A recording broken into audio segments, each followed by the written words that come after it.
Welcome back in Saturday morning edition of Crossing the T's with Tyler Moss and Tyler Barrett, joined now by junior Carter Bucad, Wasatch High School football standout this last Thursday in the Utah football game of the week, but probably a name that listeners recognize as Carter, you were ripping it up on the baseball diamond this spring as well while we were broadcasting it. So a multi-sport athlete, and we appreciate you taking a little time and getting up early this morning to come on and talk with us. Yeah, thanks for having me. Appreciate you having you here. And you had a chance to listen to some of that football conversation in stadiums. And one of my favorite things to watch in the football season right now actually has nothing to do with the football team itself. It's the battle for seats going on between your parents and another family there. And so I get the sense that your family has spent a little bit of time in football stadiums and knows how to watch games. So what do you think? Where would be a good place to go watch a game? What's a bucket list stadium that you've got? I think going down to Penn State to a whiteout game, that'd be really fun. I think Clemson Stadium. Yeah, that's one we didn't bring up. Yeah. That would be a good one to go to. Have you been to any of those before? No, I haven't. What's your favorite one that you've been to? I like BYU Stadium more than Utah, even though I'm a Utah fan. Oh, are you? So Yeah. that like feels like you're crossing over into enemy territory. You like BYU Stadium more than Utah. But I think anyone who's been to them, he's right. That's a good point there. Carter, I need to shift gears a little bit and go to, this is you've started a tradition here at Wasatch High School with your videos that kind of make fun of the coaches. And if anybody hasn't, we need to figure out a way to maybe publish these a little bit on our Twitter. But last year, you, Crew Erickson, Colby Turner made their first edition of the video. This year, you and Crew made the second edition of the video that was a day in Wasatch practice or practice day at Wasatch High School. Kind of talk to us. Is this like a career in the making for you, where you and Crew are going to make videos going forward, or who's the brains of this thing? Kind of just walk us through the decision making with this. I don't know. We just always see the coaches at practice. They're like doing the same thing every day. Yeah. We just think it's funny, and we just like impersonate them even at practice. Yeah. And then we just think we should make a video, and we think it's funny. So there was a lot of work that went into that video, obviously, and but now I'm going to ask dangerous questions for you on the video. So with all the coaches that are down there, who's the coach that you just feel like is the most intense? You do not want to cross that coach during practice. Who's the one that is intense and ultra serious? Probably Coach Knight. Yeah. But he's also a really nice guy, but sometimes he can lose it. Is there a coach that makes you like the most nervous? Like, we're not going to touch this coach because of how we're afraid that he's going to react if we try to impersonate him. Not really, honestly. I think all the coaches, hopefully take it as a joke. Yeah, and I was just going to say, like, that's me and Coach Roberts talked about it after, and it's hilarious. And that's why it's fun to coach these guys, because we do feel like we have that sort of relationship where we can get serious, but then we can go ahead and joke around and laugh at ourselves a little bit. Just as a FYI, coaches are working on it. We're going to come up with some good player impersonations and do a video here pretty shortly. Now, if I'm remembering right, though, on this video, you gave Coach Barrett a hard time, and something along the lines of, he said, I've just got one quick thing, and then 15 minutes later, is that how it works? That Coach Barrett takes a lot longer on his film breakdown than he's supposed to? Well, yeah, just before every time, he always just says, just real quick, and then he just, goes on forever. All right. This is good. We got to get a little dirt in here on Coach Barrett so I can go after him a little bit on these radio shows. Last year, I didn't have any film time. Like, I was just like, because I took a couple years off and didn't do varsity, and so I was kind of like getting my feet wet again, and so I didn't have a lot of film time. So I'm taking advantage of it this year, because they're actually giving me time during the film side of things. Well, Carter, let's kind of turn our attention a little bit more just getting to know you for listeners. We like to do kind of a player profile spotlight, and you had a breakout game for sure. You were involved in the offense. We really tried to talk about you the week before, though, because we felt like the big game that you guys had was in very large part due to you and Skylar out there on the outside blocking the way that you did. And this week you got a little bit more of the numbers that'll make people stand out there. So we want to take a minute just to get to know you and then get into the football a little bit afterwards. So you play football and baseball. Tough question. Which is number one? What's your favorite sport? I think baseball.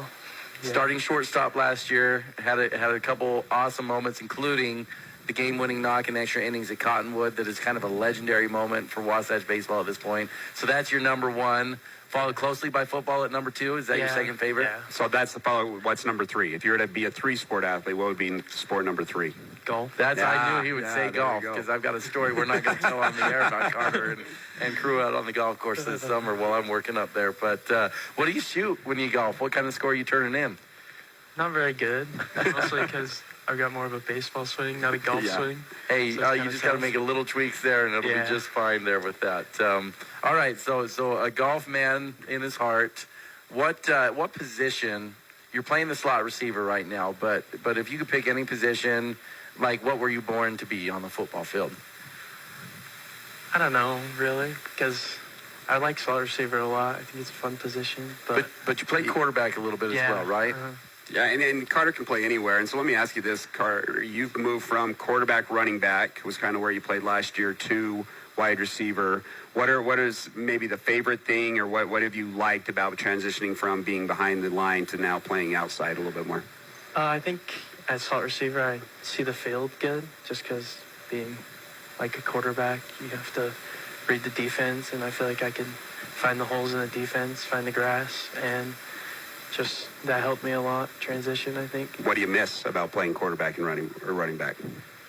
I don't know, just like kind of you're in charge and you kind of run the show, I guess. You're involved in everything that's going on there with that. Well, I was asking this question because I was a little bit curious because kind of a hidden position that people don't often think about is you're the punt return man as well, which to me you got to be a little bit crazy out there to do that. And then so is that a position that you've always wanted to be a part of and do, or was that like a Carter, we think you're skilled and we want you to go do that this year?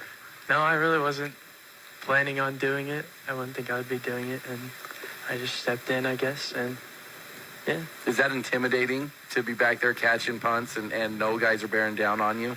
A little bit, but especially when we get talking to after the last week at Skyview, Coach Coburn wasn't pleased. I coach the punt returners, and so he called me Saturday and said, hey, we need to get those punts caught, which going back and looking at the film, I mean, it was pretty tough to get these punts caught. I mean, they weren't the best of punts, but we worked on it this week, and I think he caught every single play, even caught one out of bounds. Like, and that's Carter. Carter, if he gets challenged, he's going to do it.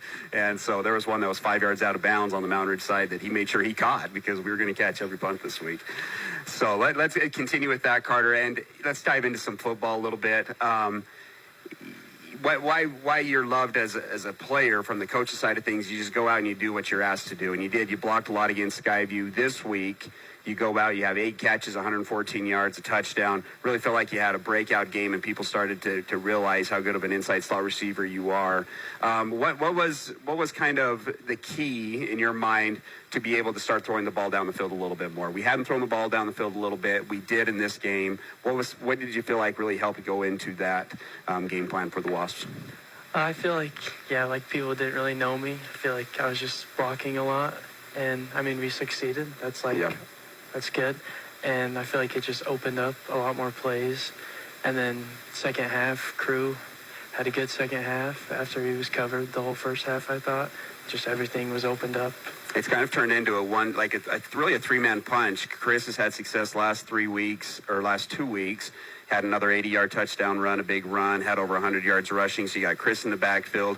Crew had the big game, really had big games last 2 weeks. But you have Crew on the outside that people have to worry about. And now you have Carter on the inside, the 3 C's, Chris, Carter, and Crew, right, on the defensive side of things, or on the offensive side of things. And you guys all like to hang out together. Do you feel like that benefits the team, the fact that you three kind of like to hang out, like to do stuff together and kind of have that chemistry? Yeah, I think so. And I think that me and Crew try to bring positive energy. Like after a tough drive, we'll just be like, stay up. And I feel like a lot of people look up to Crew and Chris too on the team. Right. That's an important feature on any athletic team, is having those guys that are always positive and making a difference there on the sideline.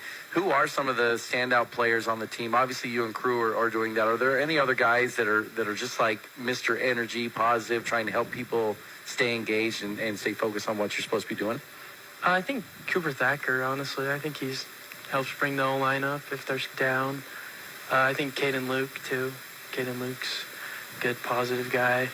And, yeah, Well, you know, probably one of our favorite athletes that we've watched that was good at this was on the baseball side of things. You know, like a Casey Anderson, right? It's tough to get a player better than Casey Anderson, what they do energy-wise, and it makes a big difference there on the team. Who's the best trash talker on the team out of all the athletes?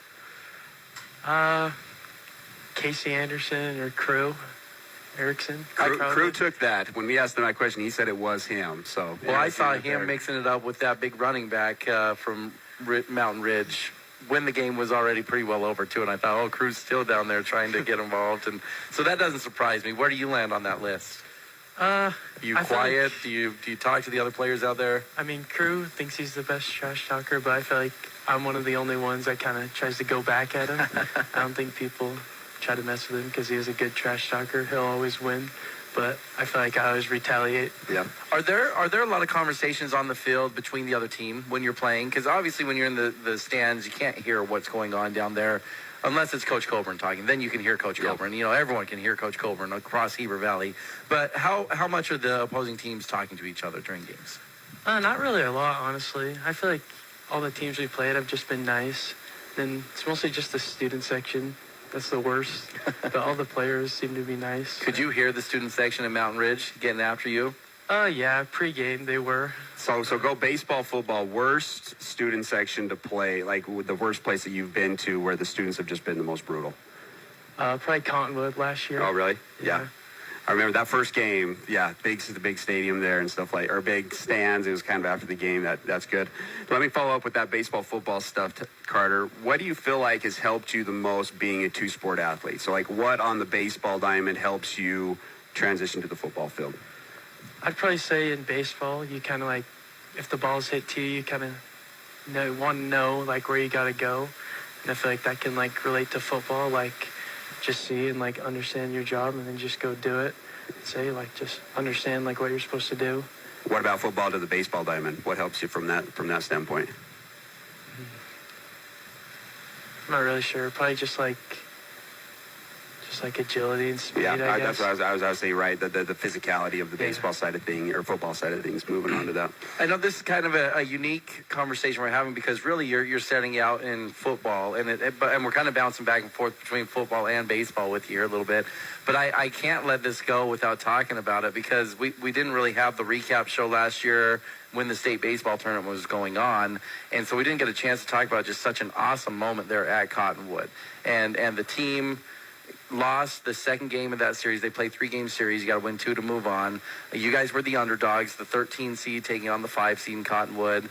And in the 7th inning, you tied it up in the last game, and you guys went to extra innings. And then you stepped up with a runner on second base in extra innings in the bottom of the last inning, and you got a base knock to left center field, and you just smoked it. You ripped that ball there, got the game-winning hit, advanced the team to the next round.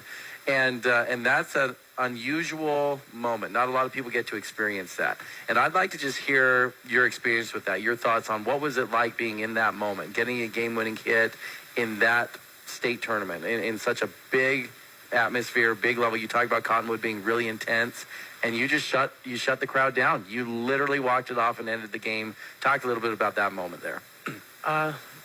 It was obviously fun, and I mean, I probably won't relive that again, and it was awesome, but I don't know, I was just like really focused in, just kind of blocked everything out, and I just knew that I had to get the job done, I guess. And what kind of pitch were you looking for in that moment? Were you hunting a fastball? Was that kind of the idea, or was it just anything close I'm going to hit? What was it going through your mind? just something like up in the zone, just to get in the outfield, because base hit, just a weak base hit, maybe might not score Zim on second, so I had to put a ball in the gap or deep in the outfield.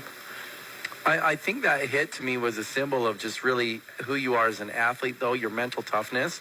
Because something you probably wouldn't want to talk about is you had a slow start to the season at the plate. You know, it was the first 5 or 6 games. It was tough for you getting going. Had a new experience. It was your first varsity baseball experience consistently there, right?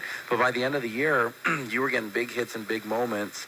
And how did you work your way through that? How did you kind of survive the tough time period at the beginning and got to the point where you were Mr. Clutch at the end of the season? Because a lot of people can't do that. It takes a lot of mental toughness. What do you do to try to keep yourself mentally locked in and focused, even when mistakes happen? Yeah, I think most of it was mental at the start when I was struggling. And I think just trusting yourself and just like knowing who you are. And I think Coach Jacobson and like all the players kind of tried to bring me up when I was struggling. And then just like as things kept going, I started to trust myself more and like know who I was as a player and knew that I could like do it. So would you rather be getting a game-winning hit in baseball or scoring a game-winning touchdown in football? What's the better atmosphere you feel like? I'd probably go game-winning hit. I think so. Just walk it off there. All right. Well, you did have the big touchdown. It was on TV as well. You know, this Thursday had an explosive 48-yard touchdown reception, and that was a big moment there. But, Carter, I'll tell you, we're pretty lucky at Wasatch to have a couple more years of you, to watch you out there on the football field and the baseball diamond. I think there's big things heading for your future. We're not going to cut you loose quite yet because I've got a few more curious questions. But I feel like I'm hogging the air. No, were you going to jump into some of these? Yeah. So I'm just curious. We like to have some fun. What's your favorite football brand of cleat? And is it different on baseball? Or do you just go Nike, Adidas? Like, what are you going with? What's your favorite? Football is probably Nike, and baseball is New Balance. New Balance. That's the new arrival. Yeah. New Balance was not a thing when we were in high school. So, what about your favorite baseball team, MLB? The Giants. I was a big Buster That's right. NFL team? 49ers. Okay. Yeah. A dream school to play baseball at? I think Ole Miss is this really cool school. Yeah, cool. What about college? Does that change if you say college football, if you were to go play college football? Oregon. Yeah. Mostly for the jerseys. Well, I actually am curious, and this is maybe what we'll kind of get you out of here on this one. But do you have aspirations to play sports in college? Because it looks like you've certainly got the ability to. Is that something you're trying to pursue? Do you want to go down that recruiting road, or do you imagine moving on to the next thing after? Yeah, I think it would be really cool to play a sport in college. Do you have one in mind? Are you hoping to do both, or what's kind of the thought process there? I'd want to play baseball in college. I think so. Baseball. So you're hoping to maybe get down to Ole Miss to play some baseball is the idea there, right? All right. Well, Carter, we appreciate you taking time this morning to come on and talk with us. Always nice to get to know you a little bit more, and look forward to watching you the rest of this football season, watching you get some more game-winning hits during the baseball season as well, and following up what was an incredible baseball year as well. So appreciate it, and best of luck here next week as you guys go down to Pleasant Grove. Yeah, thanks for having me. That's junior Carter Bucad, slot receiver for Wasatch football. Really a do-it-all guy for Wasatch football. Can play quarterback, running back, returns punts. He's the man out there. You'll definitely want to watch him. Number 3 on Wasatch's football team. Stick around. We got a Wasatch High School preview and recap coming up right after this. Hi, this is Nicole with Mountain Refined.